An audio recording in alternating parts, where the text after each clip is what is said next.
Hello there, and welcome to another episode of the Rest is Policing podcast. Thank you very much for joining us on Spotify or YouTube. My name is Martin Buhagiar, and I'm joined by Lee Broadbent. I'm trying to think of ways to say I'm joined as always by Lee Broadbent. I'm going to try and vary it, Lee. So how are you? I'm good, thank you, Martin. Good. I'm very good, thank you.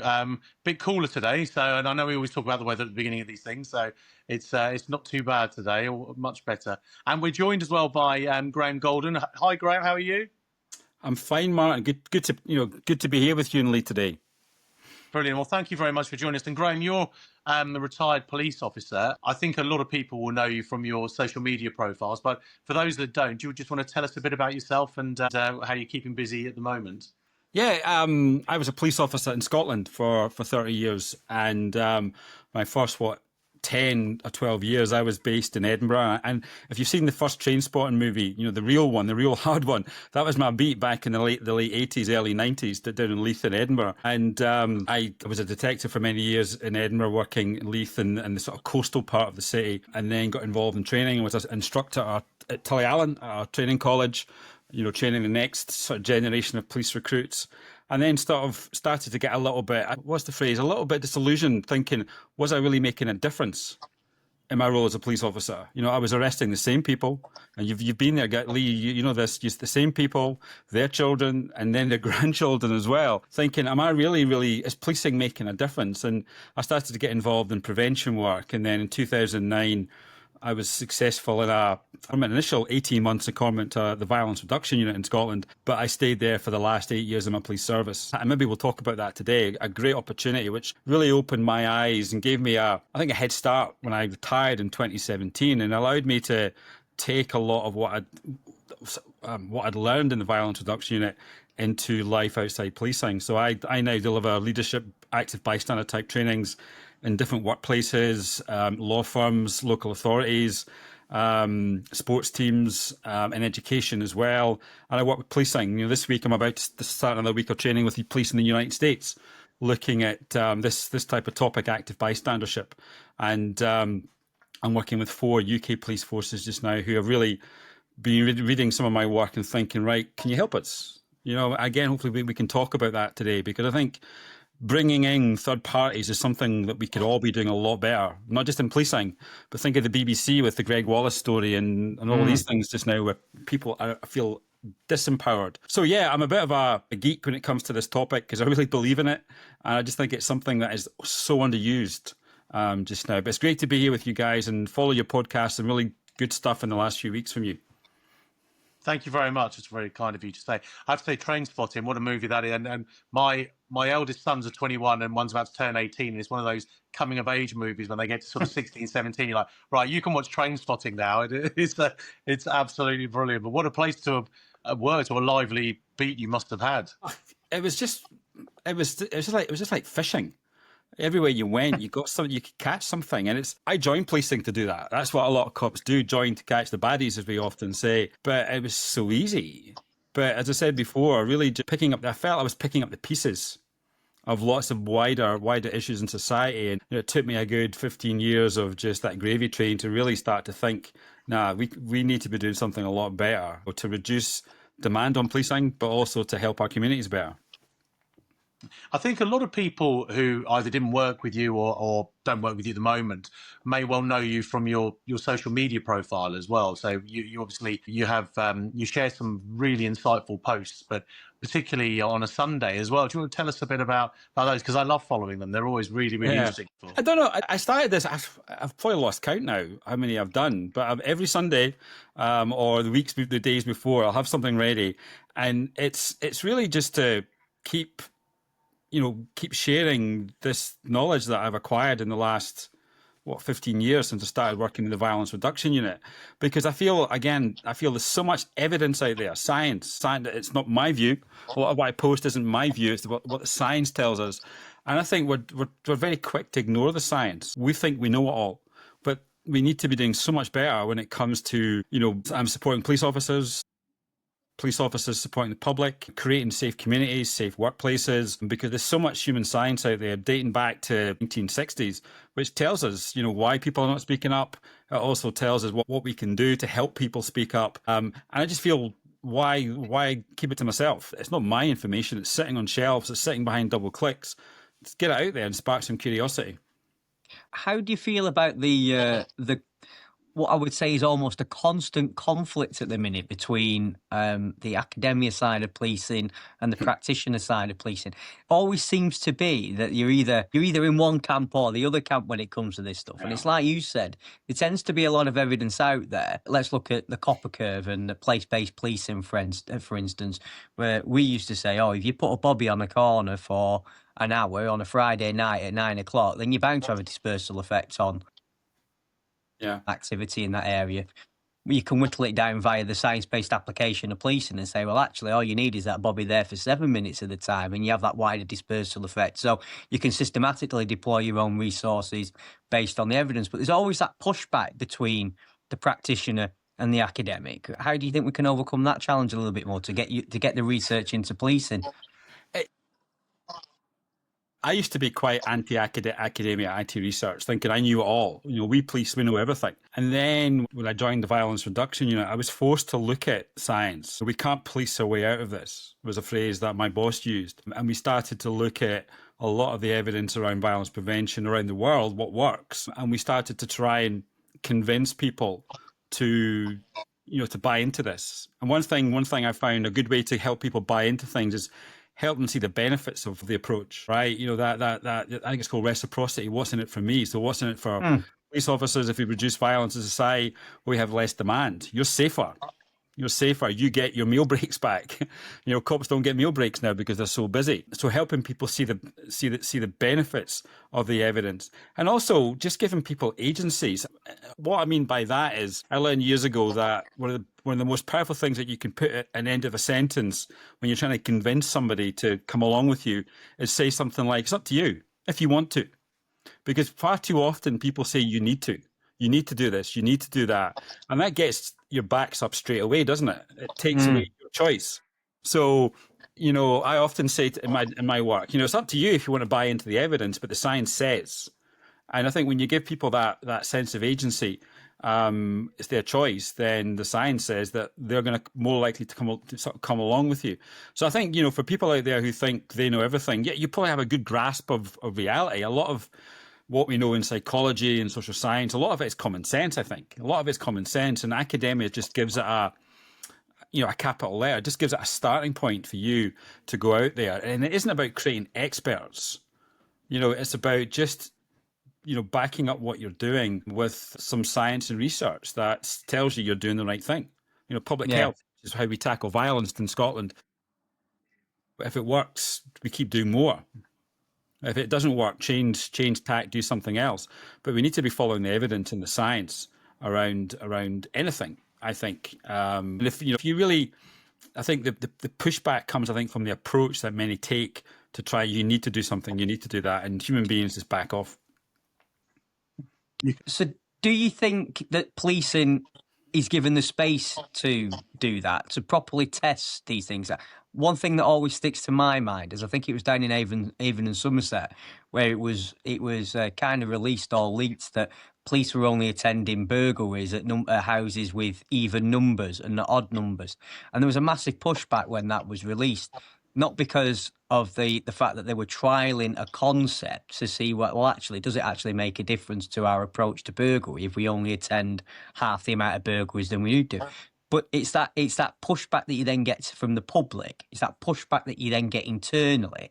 And as I say, when you're in these conflict camps of practitioner over academic, and the practitioner voices, certainly on social media, can, let's say, amplify the fears and the perceptions of the public. Do you think policing is given enough space to properly and rigorously test the theories? Yeah.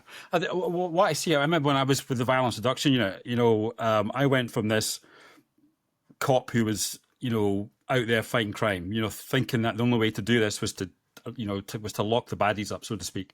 And then I went into this environment where I was starting to learn more about early years trauma. I was starting to learn, about a lot of the science and research behind behavior, what is needed to tackle violence, in society. And I changed. I changed from that enforcement-driven person to, we need to hold people accountable, but we need to better understand why behaviours are happening. And I was often, we talk about soft on crime, tough on crime. You're either or, right? And and people call me the soft cop.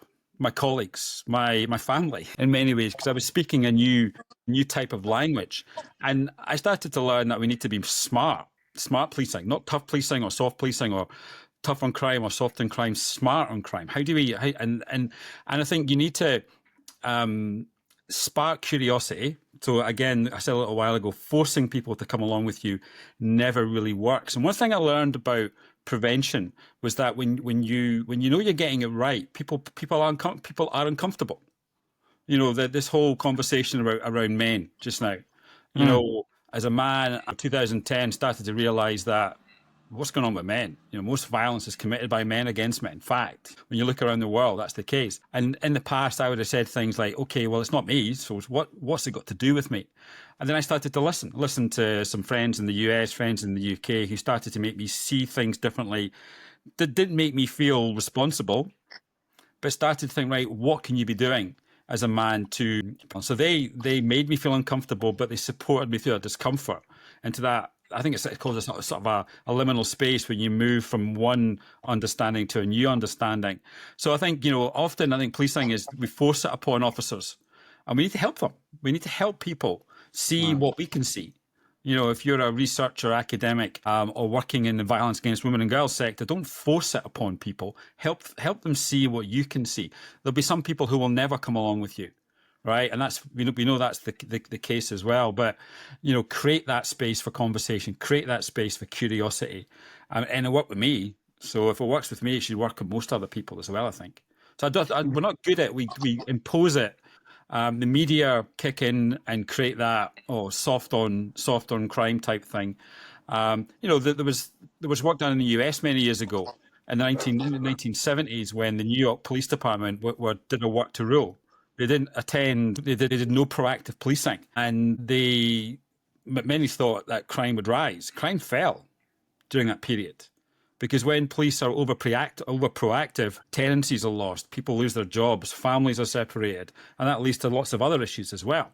So we still need to hold people accountable, but we need better understand why things are happening. So that's really interesting. Sorry, Martin, you might want to get in on something. But I was just reading one of Andy George's posts from yesterday around the the perception. I say perception. It's not my perception, but it seems Andy's perception that there's an over-policing of the population in London when you compare that to the per capita threat that most Londoners face. When you then contrast that to Manchester, and he uses stop search as an example. Stop and search is used twice as much in London per capita population than it is in Manchester. Yet Manchester has a higher homicide rate per capita than London. How do we factor around that then in terms of the over-policing or the perception of over-policing? How do you use your approach to reduce that footfall of police officers or that feeling, certainly in some communities, that they are being over-policed, and then that rise or lowering of crime? Scotland's an example where, in the last, 2004, 2005, before the VRU came on board, Scotland was the most violent country in Europe. Glasgow was the most violent capital city. And in the last decade or so, 15 years, we've reduced, still have issues. We're not saying we've fixed the problem, but we've reduced the numbers of homicides in Scotland, and, violence as a whole. Still have issues, but some things worked. And I think what we learned was that, and people often think stop and search is something that Scotland didn't do. See, in the early days, we did a lot of stop and search. A violence reduction strategy requires a contain and manage strategy, right? It's like public health. Think of COVID. Contain and manage was isolation of people with health conditions. We would, all these different things that were brought in to contain and manage. Policing we need to stop and search. The public deserve that. And that has a place. But it's when you over-police, that's when we start to have the issues. And you start to have the pushback from communities and all the things that we see in the media on almost a daily basis. So you need to find I remember someone in a university using the phrase a perfect blend. a perfect blend of enforcement, but a perfect blend of the other stuff. Well, the other stuff is the longer term prevention, because just now we often go from the law enforcement. So what happens? We're being tough on crime, and that leads to the pushback. But then we often then move to a time where we always speak about is the partnership working, the youth intervention stuff, and then people, oh, you're being soft. You're being soft. We need to find the blend. People need to be held accountable. There's no fact. People who commit violence need to be held accountable. But at the same time, we need to help them move from that. Better understand why this is happening. Why are they behaving like that? Why is violence taking place? And issues I see just now in the UK is that we've not found that perfect blend. Because when you do too much of one, we get criticism from the media. When you do too much of the other, we get criticism from certain communities. And rightly so, I think. Rightly so. Is that down to our lack of long-term planning and budgetary constraints that police forces face? Because you can never really do these things effectively from my experience of policing anyway. You tend to have a dose effect period where you said, oh, that's really worked in one area. It'll get massively rolled out, but then we don't have the oversight or the continual scrutiny of it. And it just fades into the past. And therefore, I think officers develop this perception then, and actually all this nonsense doesn't work. It's just something that continually revolves around, whereas actually the science is proven, the evidence is proven. It's just our application that might be the problem. We have lots of programs going out there, police, going into the nighttime economy to tackle sexual violence, sexual harassment. Great, but that's not sustainable. That isn't sustainable. So we need to, at the same time, do that, maintain it. But we also, at the same time, need to be doing and joining it all up. I see a lot of disconnect between what the police is doing and what's like the London Mayor's doing or other violence reduction units are doing.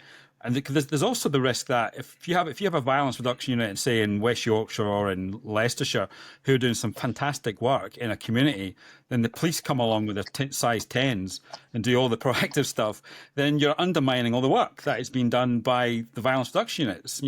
People who are getting a job because the best way out of jail is a job, and science backs that up. And then I've heard cases around the UK where someone's been arrested on a warrant that's like 3 years old, and they're going to jail, and then they've lost their house, they've lost their job, families are split up, and I'm thinking surely now we should have another way to deal with that warrant. Not at all.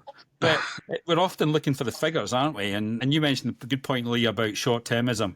And I suppose we need to include not just the government but even the PCCs as well. And bad news gets the votes. Bad news sells the stories. So that's an issue we have. And one thing I try and do with my work is, this is long term. This is a long term strategy that you're never going to deal with in 1, 2, 3, 4, 5 years. It's a life cycle in many ways. In terms of where we just talked about media reaction and also I want to sort of move on as well to a bit about culture, but on that, how much has social media changed in terms of how much of an impact has social media had on police culture? And how hard is it now to deal with? So we just talked about stop and search. If a police officer pulls anyone over these days, they've got their mobile phone out. And a lot of the time, if you go back, to my days in journalism, our biggest issue in newspaper editors when someone was arrested was a national might name that person when they were arrested, and we'd only name them when they were charged. But now you've actually got people not only filming the crime, you've got them filming the police officers, you've got them filming and it's all out there. It's all on social media immediately. How much has that had an impact on today's policing? And should police forces be doing more to help police officers deal with what some say is a perceived threat of social media and the impact it can have on the job? Yeah. Let's start with this. My feeling, my opinion, and how I really feel is that we have police forces up and down the UK. The vast majority of police officers in these organisations are good people. They're good people. They care deeply about their communities. They care deeply about their role. They are good police officers. But in the last 5 or 6 years, we have seen a lot of issues where we needed more from some police officers to address behaviours. And I think just now, what the public are doing with social media, I didn't police with social media and telephones and films and whatnot, but I think we have a society driven by politicians, driven by our media, who are joining the dots, right? And for example, a few years ago we had the Nicola Bulley missing person from Lancashire. Or was it Lancashire? And it was just after the Wayne Couzens stuff and Sarah Everard murder and some other high-profile cases as well. And there was this, I could see it. I could see, from outside policing, that the media just wanted the police to fuck up. If I can be totally honest, there, they wanted the mistake because, and I think the public wanted that as well. Some parts of the public wanted to see that as well, because we had all these armchair critics coming in and that driving an issue as well. So I think policing just now is operating in a culture where, and right, in some cases, the public have got a right to capture bad behaviour. Let's face it, we have to accept that.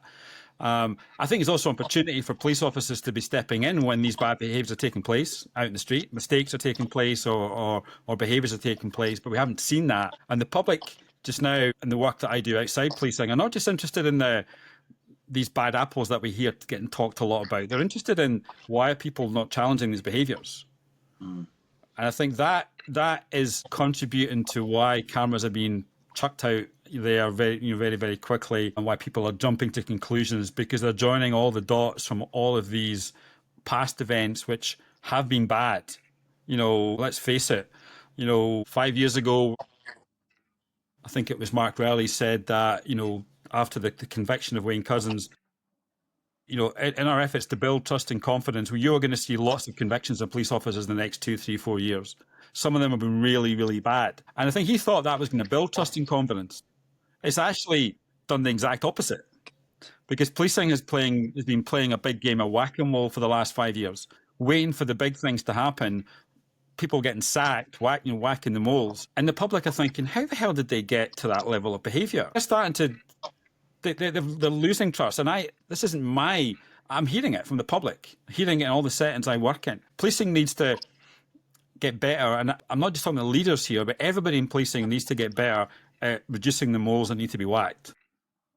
I do think we've had a conversation, haven't we, Lee, about, obviously my background's comms, and I've always felt that there's a gap between an incident and police forces getting the communications right, and that's sometimes where things spill onto social media and they're hijacked by people who have who have a vendetta. And the prime example, I guess, is the court case going on now, isn't it, at Manchester Airport, and the incident that the poor officer who's headbutted, and horrific scenes. But at the time, all we were seeing on social media was people, as you say, Graham, almost they wanted to blame the police. And one thing that strikes me that when you look back, there were a lot of MPs as well who were very, very critical. And you kind of get to the point where you think there are also people here in the public eye who should know better, who should know better than to say something like that before the information's out there. Yeah, but we're seeing the exact opposite, aren't we? Because with politics, as in most things, we're seeing the effect that instant social media has. You look at the short snippet clips that, let's say, Nigel Farage might put out that's now being replicated by Robert Jenrick and Chris Phelps. They're not done based on strategic and long-term policy and positional advantages. They're done for quick likes, quick gains, get that traffic to my door to get my message picked up, my popularity rises. That's all that's needed in that perception. And the consequences for, But they're not. I don't think they're necessarily interested about the consequences, because they'll take that step back and say, well, actually, it was, it's parliamentary privilege. I'm an MP. I'm entitled to share that view, kind of thing. And I think, to some degree, there's going to be a tipping point at some point where people will finally get to that precept and actually start to remind themselves that the world isn't lived via social media. The things that we're consuming via our screens 24/7 a day are doing more damage to us than they are positive to us. And it boils back to your perceptional remarks at the beginning. The perception is, when you've got people filming police officers every day and they're filling your timeline with different stop searches, different criticisms of police, different criticisms of crime, etc., that these things are rife, when actually it's a small fraction of what the day-to-day policing is. But the algorithms are throwing you these things because you like seeing them, you like viewing them. If you take a rest from media or social media for a week, your perception naturally adjusts. I do it quite regularly, where I'll not have a period of social media just to reflect and reposition myself into thinking, this isn't normal. This isn't what your normal is. You can experience what your normal is by putting these things down and just living in the now. And I think people need to start reminding themselves of doing that. Yeah, the Manchester airport, a bit like Nicola Bulley. From time to time, often I get phoned by the media. Can you come on and speak about this? And I remember getting asked to speak about both of these cases, and I went, no. One, Manchester, I wasn't there. If the officer's done wrong, then they'll have to justify the use of force, and you would say that as well. If you can justify it, then that's fine. And also another thing that I think where leadership can be coming in policing is communicating to the public that police officers are human beings. They make mistakes. Human beings. I think the public need to get better at realizing that. And here's the thing: I think most people out there do know that mistakes are made. So we need to really, I think, get better as an organisation at communicating errors, and not just quickly going to misconduct or people losing their jobs.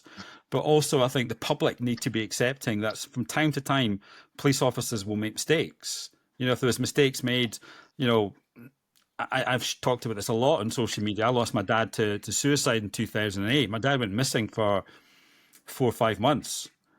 He was found 10 feet from his front door. 4 months later, the mistakes in search were made. And that's driven me a lot in the work that I do now. Not a lot of people know this, but it's driven me a lot to really help police, because when I do my work with police officers, it's not just to deal with, the sexist behaviour or the bad behaviour.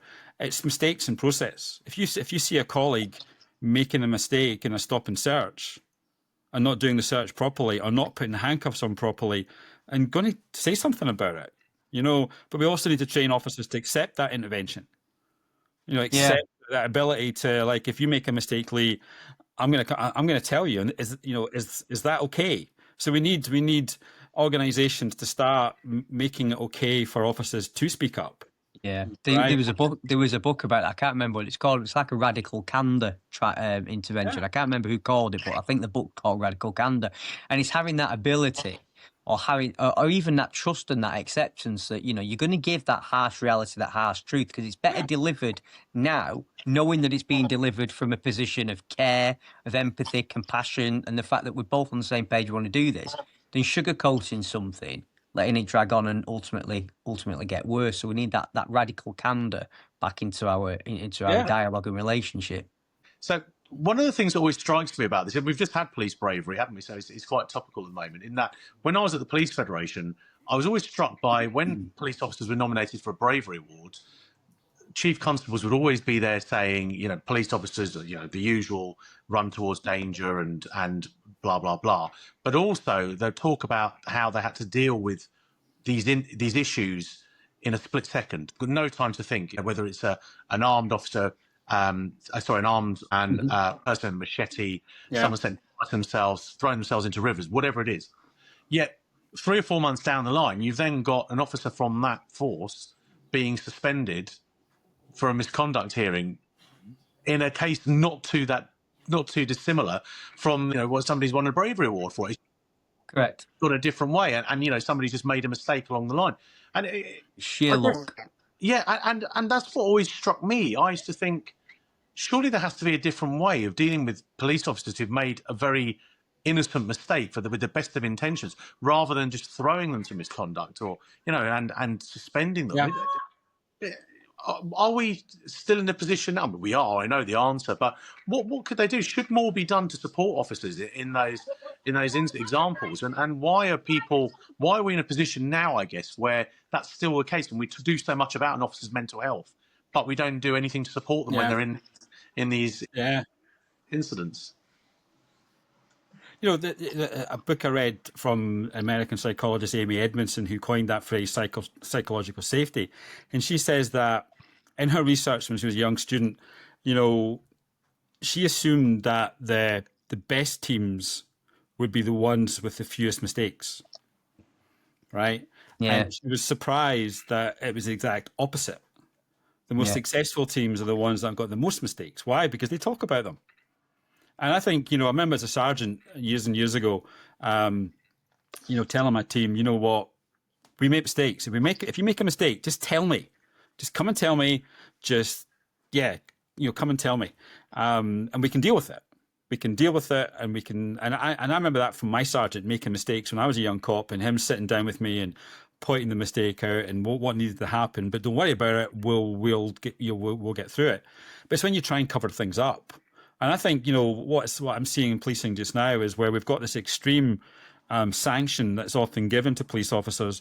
Cops are just scared to say something, because if they do say something, could that end their colleague's career? Correct. And the NHS had similar many years ago, where the extreme reaction from management leadership really inhibited a person's ability to speak up. And look what we're seeing in policing just now. We're seeing disparity in decision making. We're seeing some extreme. Some people need to go. Let's totally agree on that. And most cops in the work that I do in the UK, when I ask the question, you raise your hands if you think some cops need to lose their jobs, all the hands go up. Yeah. And also another question I ask police officers is, would you respect a colleague for reporting that type of behaviour? All the hands go up. So what policing needs to do is move from a reliance on e-learning training or a quick fire half-hour bystander training to get folk together, get teams together, get groups together, and just talk about stuff. Talk about how they really, and I learned that from my violence prevention work. What works in engaging men in prevention is not telling men you need to stop abusing women or you need to speak up. What works is correcting misperceptions. Yeah. Helping people see that the person sitting next to them thinks and feels exactly as they do, because then asking for help becomes easier, speaking up becomes easier. And I see too much reliance on short fixes, short-term programs, e-learning, a reliance on the cheap option.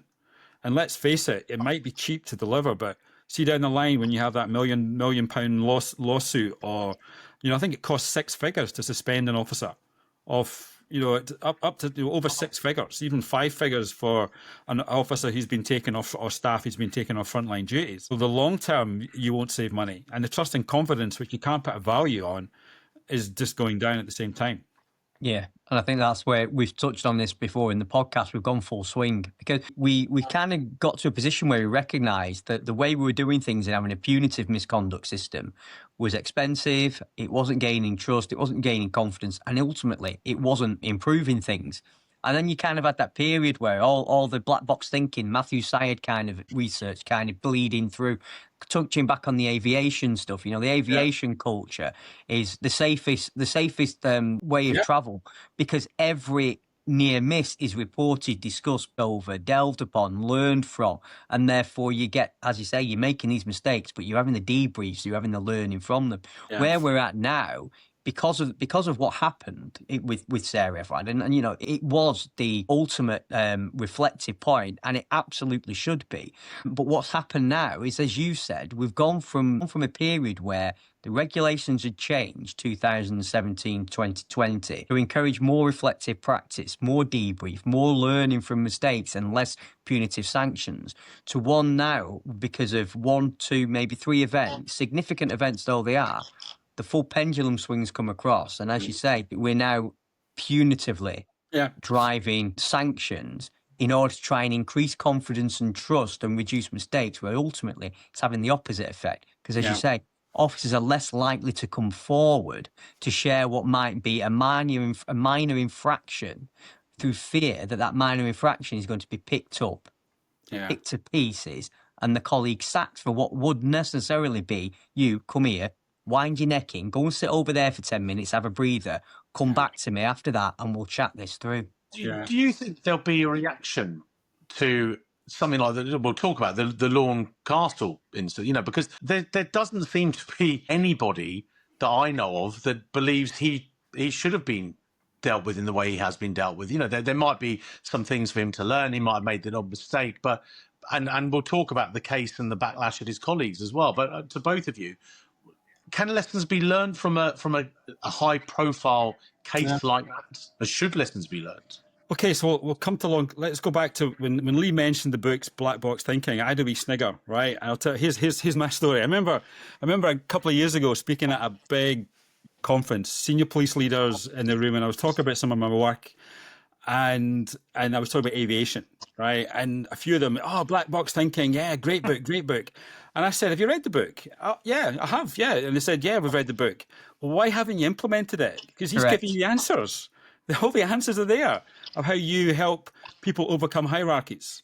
And it really, but I think police leaders are as affected by police culture than PCs, sergeants. Chief constables, they're affected by police culture as well. It makes it difficult to do the right thing sometimes.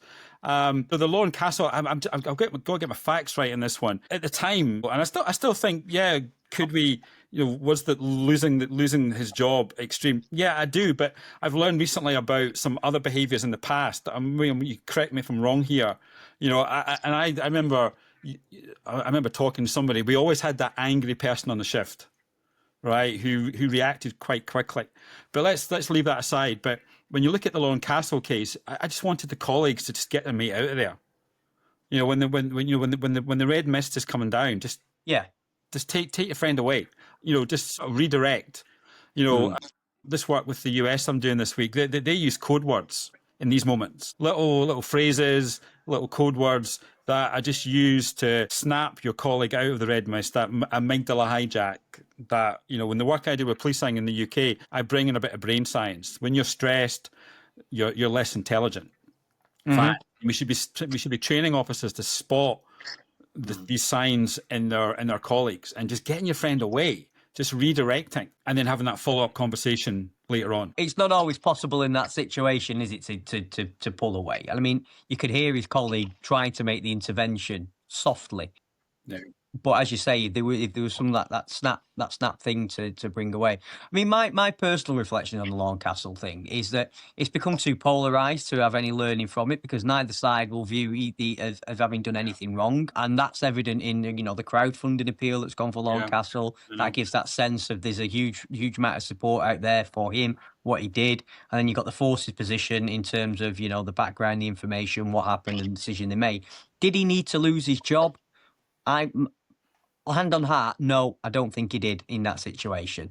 It could have been some learning taken from that and some real learning. And I think the way that the case was put from his Fed rep and his side, from what I'm reading between the lines, is that there was a lot of things in there to say, yes, I shouldn't have done that, and I should have reflected and taken some learning on board of that. And that seemed to have been hijacked, or the feeling is that opportunity to learn, or that opportunity to reflect and to show reflection that had gone played, that had been hijacked by the force and ultimately coming to an ultimate dismissal. And it doesn't serve anybody any good in these cases. No.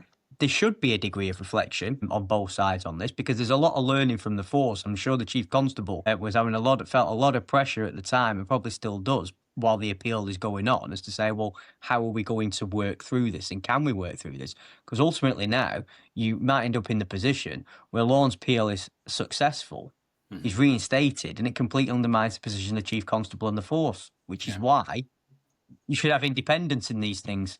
Yeah, absolutely. On learnings, is there something for the force in terms of the social media clip that was released, the timing of when it was released, the editing of the clip? Is that the way force should behave? I know it's probably maybe one for Graham rather than no.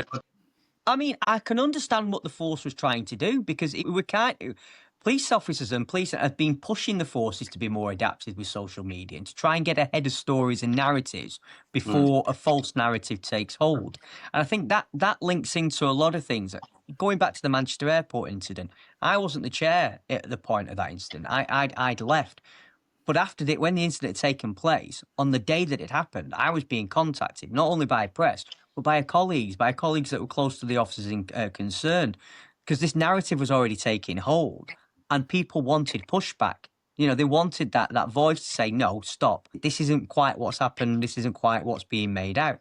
So I can see where what the force were trying to do. I think it's sad that the clip was edited and there probably wasn't a little bit more of a background behind it.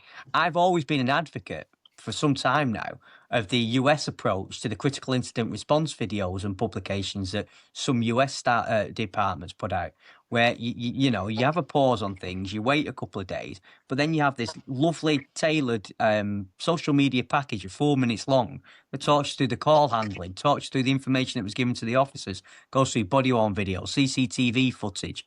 Perfect. Absolutely fantastic response, but we're not set up or invested in that way. So I do think the force could learn something for it, although I do sympathise with them, can see what they were trying. But it goes back to culture at policing organisations really failing to confront the issues internally as policing, and just simply responding to the public demand for the head on the pole, so to speak. And that going back to that, to be clear and honest with the public about what's happened and how they're dealing with this. And I think we've seen a lot of that in recent years, that responding to a knee-jerk response to the public demand, and in many cases rightly so, but other cases, could this have been dealt with a little bit differently? Because you're right, Lee, this, if law is successful, then it's that two sides, isn't it? It's the two sides. Oh, we've won, you've lost. Correct. And it'll happen again. There'll be another Castle incident, and we need to learn from this. We need to, as I keep saying, police officers are trained to run towards terrorists. They're trained to run into burning buildings. But see, when it comes to dealing with a colleague who's struggling with their well-being, who is behaving badly or making a mistake, we don't train them. We just expect them to intervene. We need to move from a place of expectation to, this is difficult. This is really difficult to do. Here's how we do it. How do we create a culture where if I'm losing it with a prisoner, someone just taps me on the shoulder, and at the end of the shift, I say, Lee, thank you for that. Hey, you've saved my career. Thank you for that. And these are the little things that we're seeing a lot of in the US just now through the ABLE training that I deliver. We're just hearing these little stories of officers who are just using the training because they want their colleagues to go home at night. To have a career for the next 25, 30 years. And that, that affirming trust in each other to point out mistakes, to point out bad behaviour, to address well-being is becoming normalised in US policing. One thing that to pick up on, it was Avon and Somerset, weren't it, Castle? Was it Avon and Somerset, the force? I think so. Yeah. Well, it was the same force that was criticised, wasn't it, for its use of reflective practice when it was picked up on the document. There was a 3-part documentary series around police and misconduct and stuff. Yeah. And maybe there was an overreaction in that regard, because I have dealt with incidents similar to what Lorncastle had done, where I've reviewed body-worn video footage, having officers have detained somebody, and you go, come in, sit down. First of all, what's going on in your head? Are you okay? What's going on around you? Because this isn't you that I'm viewing. Second, this cannot happen again. Yeah. We have that intervention, but that's reflective practice done in the right way, as opposed to the way that it was attributed on the TV. Whereas it does make you think, because if an inspector had have had that chat with Lorncastle, everything okay, first of all, from a welfare perspective? Anything going on at home that needs to go about? Because your escalation seems to go from lamb to lion really quickly. What's behind it? Secondly, let's debrief this. Let's go through it, because there were some things I'm really concerned about, and we need to have that chat. That should never have gone to PSB. Yeah, that documentary, it was called To Catch a Copper. Yes. Even the phrase, to catch a copper. I watched it and I broke it down, and there was two main themes for me in that program. There was the one where there was predators. Yeah. Right. There was predatory behaviour from a police officer, awaiting cousins in the waiting, and most cops that I know that that's what we want to happen. But then there was the other theme, which for me, hopefully will take us into a conversation about well-being, because let's agree that police officers now are dealing with unpredictable, extreme, prolonged stress. At home, at work, we know that police officers are exposed to so much trauma on a daily basis, and that accumulation is leading to poor behaviour. It doesn't excuse bad behaviour, and we know that it doesn't excuse bad behaviour. What that type of stress is leading to is dysregulation. The brain is becoming dysregulated. It's tuned for attack. It's ready to react to situations. And that's why, for me, we need colleagues switched onto that. And I remember I did a session a few months ago now with a neuroscientist in America, Dr. Bruce Perry. And he says the buffer for that level of stress, like some stress is good for us human beings. If it's predictable, not prolonged and not extreme, that helps us for the next challenge that's coming down our way. But the high levels of stress we've just talked about there, he said the buffer isn't the employee assistance program or the gym or the new coffee machine. It's the daily check-ins that we have with each other. And he called them therapy doses. Say that again, sorry. He called them therapeutic doses. Therapeutic doses, right. And he said that, and again, Bruce Perry wrote a book with Oprah Winfrey about trauma, and he talked about it in his book. And he talked about just the check-ins. Hey, how you doing, Lee? Martin, that was a great bit of work you did yesterday. And he said the more of these check-ins that we have, we can start to better deal with the stress that's out there. And that's why policing has lost its sense of connection. This policing family we talk about is the biggest obstacle, I think, to many issues that we're seeing in policing. It's an incredibly dysfunctional family, if it's a good one. It's also a bit like The Godfather, going against the family. Yeah. Creating lots of issues. And we need to just redefine loyalty. I've used that one of my Sunday threads. You redefine the term loyalty, and just redefine what it means to be a good mate. Friends don't let friends was a campaign theme in the 80s in America. Friends don't let friends drive drunk. And it led to loads of people just taking car keys off their friends. And I think we need to get back to that in policing, just looking out for each other. That horrible case at the weekend of the officer who's under misconduct, who's been found dead, apparent suicide. And I know, and that sometimes when officers are suspended, you're told not to contact them. That, I'm sorry, that needs to change. Yeah, right? no, I couldn't agree with you more. And really frustrates me. Frustrates me. But it frustrates me even more when you see the support organisation that's put in place for officers, when they suspend members of their organisation, adopt exactly the same principle. Do not talk about your suspension. Do not talk to any of your fellow colleagues in reps, say for your representative and a welfare officer. I mean, come on, people. We need to really break that. Because when you're at your lowest point, you need your mates around you as well. I think, I wrote a blog I was in the Policing Insight last week about this reliance on the employee support program or assistance program. We just need everybody at all levels just to look out for each other. We still need to deal with the misconduct. I think, this weekend it's PSD department's fault. Whose fault will it be next week? We need to move from the blame game to let's sort this out. And we sort it out by just being there for each other. And it's the simple things that work the best. Yeah. Just looking out for each other. And that question you used there, hey, is everything okay? That's not like you. What's going on? That's a very, I spent the bulk of my career getting angry at people who committed violence in society. What's wrong with you? What the hell is wrong with you? But now the question I want to ask more is what's happened to you? We can still deal with that. You still need to be dealt with. But what's going on in your background that's led to the behaviour that has led to you killing somebody or abusing a member of the public and police things. So we need to get back to that at all levels, not just the leaders, because I think we all benefit from good culture. So culture is everybody getting involved, not just the leaders. It's like you said before, it's that mate to mate, peer to peer. That's where the intervention tends to work best. I mean, I know I'm a trim practitioner, a volunteer to do it. So I get referrals coming in from colleagues all the time that have been exposed to trauma or traumatic situations, and having that one-to-one structured conversation with somebody that's at your level to some degree, that's been where you've been, that's walked your walk, and he's just there to chat this thing through. It's a great benefit. And I've had so much feedback from people that we've done these things with that said, I thought that this was going to be one of those cushy, warmly hug kind of things. And it's not. It's just, come on, let's just sit down, let's have this chat, let's unpick what's gone on, and let's see where we need to go and what we can do to help going forward.